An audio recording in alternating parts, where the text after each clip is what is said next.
Hey there YouTube, it's Jason back at Great American Pinball, and today I got another how-to for you. So we got in the Munsters pinball, one of Stern's newest. Of course we're looking forward to Black Knight. But we got this Munsters and we want to put a shaker motor into it. So I thought I'd take some video, walk you guys through it real quick so you can do it yourself. So to put a shaker motor in is actually really easy. You only need two tools, and I got everything right down here. So I got the box that it came in, and my two tools is just a regular Phillips screwdriver and a 1/4 hex driver. If you have like, this isn't even like a 1/4, this is just an, a screwdriver that has like multiple tips for it. All of those are going to be the same size, and so if you have one of those, that'll work too. So that's what I got here. So if I take a look at what comes in the box, I have a set of screws and the directions. I have a plastic cover, bubble wrapped. And then, if I don't drop any peanuts, I have the shaker motor itself. Let's start getting our motor in. I'm going to get this out the way. And so, the first thing you want to do if you're going to be installing your shaker motor is you want to unplug your machine. Obviously you don't want to have any electricity running through the machine if you're going to be installing electrical components. So I've already unplugged it. I'm not going to do that right now. If you're at home, definitely unplug your machine first. Next thing you do here, you just open it up. You got to remove the glass. You want to take the balls out, and you want to open up the playfield, or the under playfield area, so that you can install it. So I'm just going to go in, I'll reach in here and I'll undo the clasps. I'll pull this front piece of armor out. When I'm working on machines, as long as it's not like a powder coated armor, I throw it inside just because that way I know where it is. If you have like a powder coated super nice machine, then definitely, wrap it up in a towel, put it on a carpet, something like that. Okay, so I slide my glass out.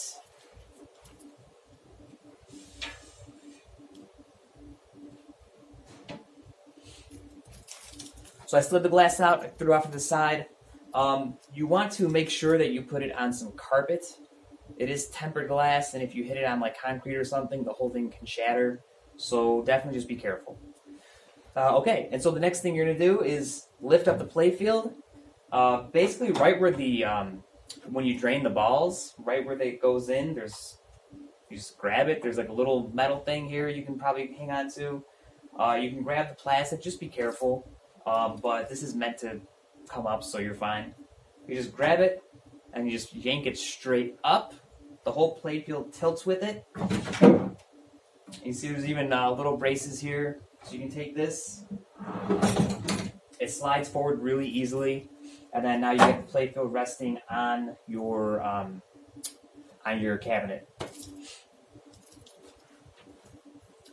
So you're going to want to come right over here on the right-hand side. Like I said, you want to take the balls out. This is the plunger that actually ejects the balls, so when you hit the start button, this is the mech that runs. Of course, you've unplugged the machine, there's no power running to it, so you just manually hit it. Just with your finger, basically you just flick it up.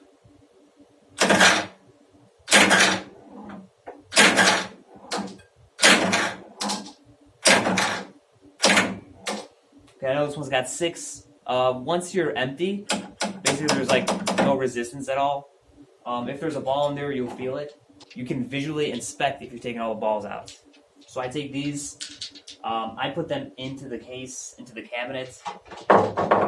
Again, just so that I know where they are. I like to give this a close. I even hit the keys out, just because I hate like bumping it and having this open up. But what you're going to do now is you're going to take the playfield. You want to pull it out. You have to give it a little bit of force as well to pull it out. But you're going to pull it out, and we're going to lift it up and rest it on the head of the machine.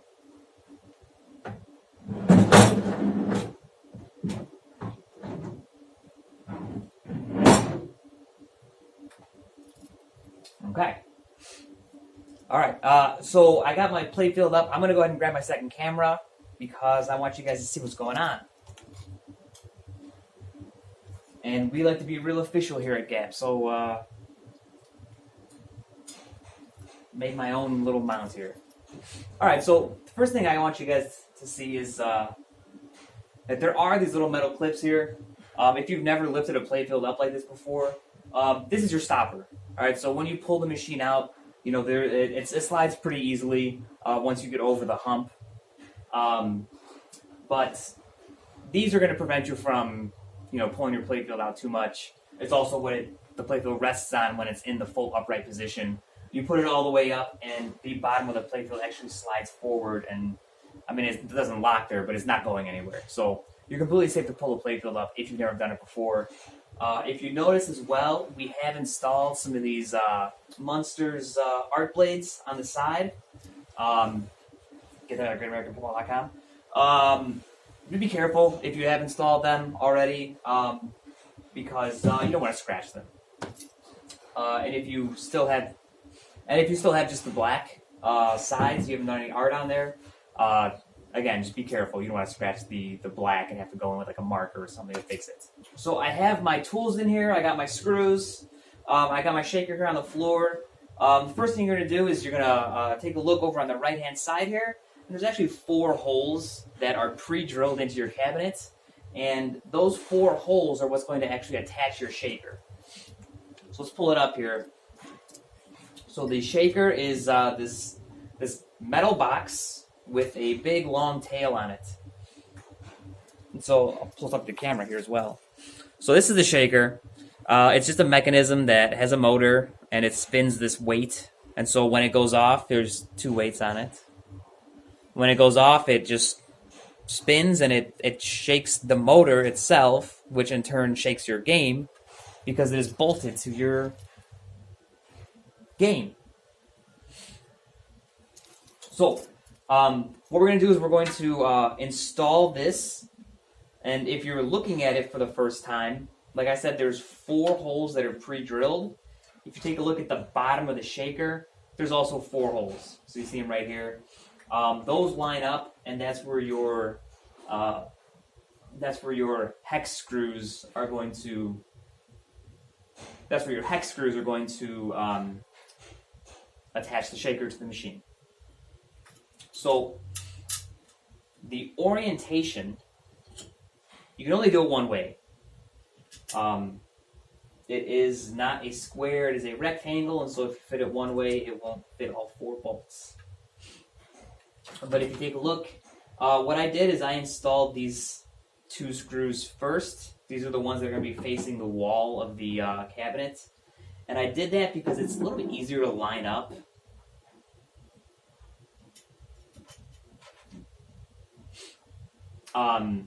Because it's a little harder to get your hand in. And if you have like a magnetized screwdriver, then that helps. But if you don't, putting those 2 in first and then lining it up, you kind of just push it side to side until they drop in, because there is a little bit of wood before it gets to the actual bolt. And a good point for you to know is that there are actually T-nuts that are on the underside of your machine. And so you are not drilling into the wood with the screw, you're actually going to be drilling into the T-nut. So it's a very secure fitting. You can wrench down on it really hard. I wouldn't go super hard, but a little more than just hand tight, I think, is adequate.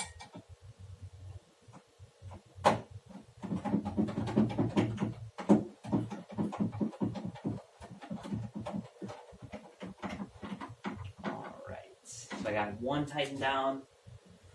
What I'm going to do is actually come in and grab 1 more, and I'm going to put it in the actual, put it in the opposite corner. So if I did the one that was facing like the back of the machine and the wall of the machine, I'm going to go to the front of the machine and to the, the coin box. And the reason I do that, even the coin box a little harder to get to. The reason I do that is because if if you install them on the opposite corners, then you know it's going to line up right. And you don't have to worry about, you know, when you tighten it, something weird's going to happen. You're not going to be able to get them all in.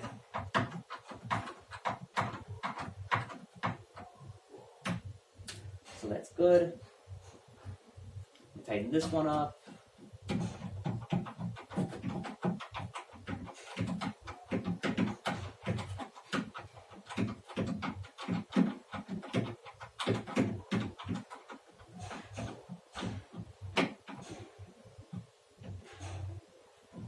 Make sure that's nice and tight. I'll get my first one of those snug too. And then I'll put in the last one.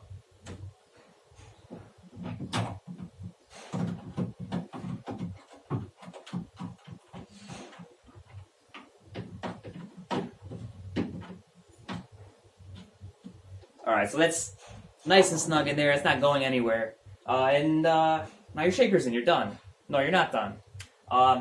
First things, there's this wire right here. Okay, and so the wire you're going to have to plug in. But before you plug it in, safety first, it does come with this like clear plastic cap so that you can cover it. Because remember, the weights inside of it do spin, and so if there's anything that like it could snag on, then it could destroy stuff inside your machine. So always put the plastic cover on. Oh, I definitely don't do what I just did. If you can see what I just did, I took the wires like this and I put the cap on. That's a big no-no, because what's going to happen again is you're going to catch the wire. So you want to take it and kind of feed it down the side. And I even have another wire that's right here. It's a little tight. I'm actually going to feed it behind that too. You want to feed it down the side, and then you put your cap on. And there's 2 screw holes right here. You line them up. I got my screws here. These also have a small lock nut on them. That one's not lined up. And so, you know, presumably you're putting in a shaker motor. You're not going to take it out anytime soon. Not like you couldn't take it out, but I like to kind of wrench down on it so it digs into the plastic, because I mean, I just don't want it going anywhere. Again, this is like a kind of safety feature.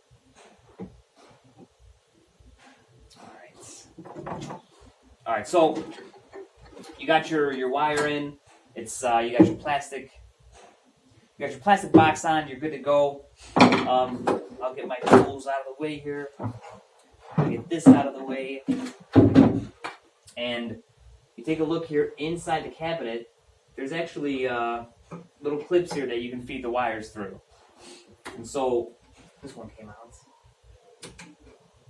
All you do is you grab it on both sides, give it a pull. It might be a little tight, you know, wiggle it side to side. It'll go in.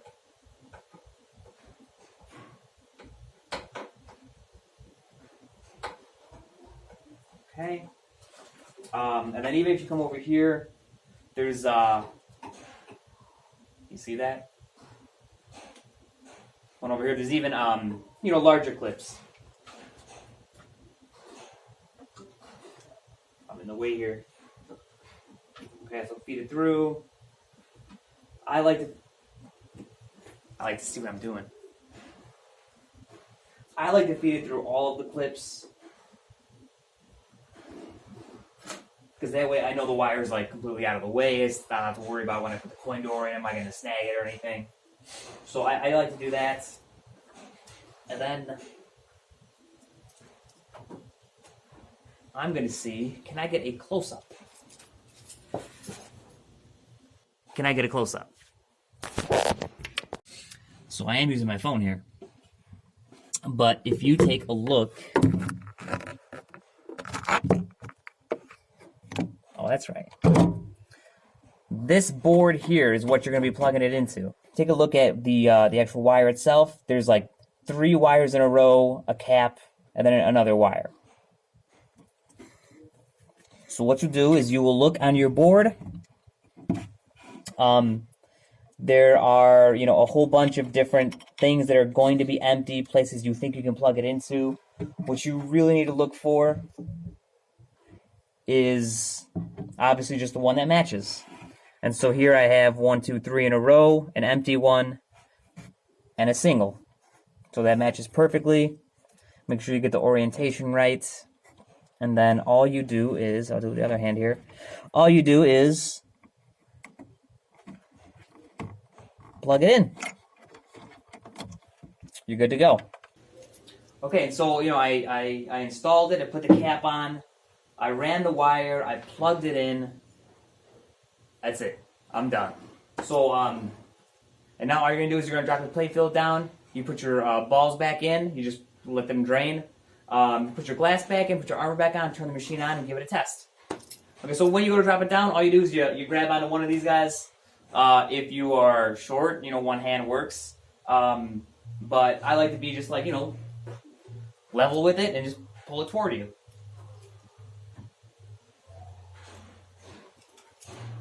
Again, very gently. Very gently, because you take a look right here and right here.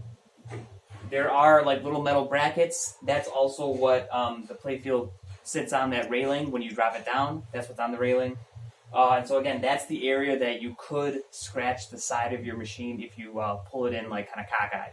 So make sure you pull it straight down.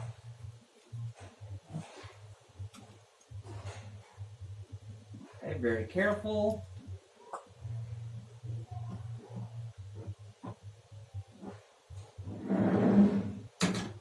Okay. Again, these brackets that it rests on, they're rather long. So, basically as you're pulling it down, you kind of just give it a little push forward and you're on the brackets already. I'm going to grab my keys. I'm going to grab my pinballs. And just put them on the playfield.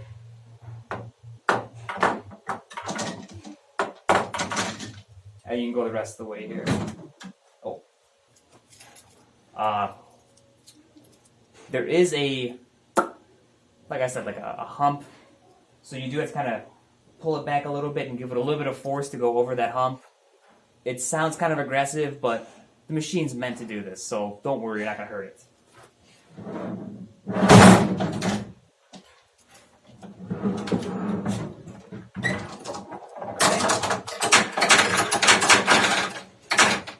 And so now, if you've never lifted up the playfield before, there are 2 small clips that are attached to the playfield that line up with like the metal bracket that's on the cabinet. So make sure that those are fully seated. And once you do, the playfield is basically locked in place. Its own weight keeps it there. I got my pinballs in, playfield down. The glass goes in.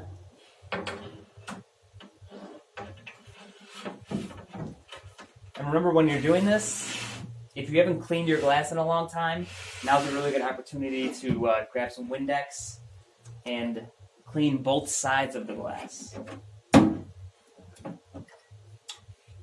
Just because you never touch the inside doesn't mean it doesn't get dirty. Okay. You line that guy up. Good to go.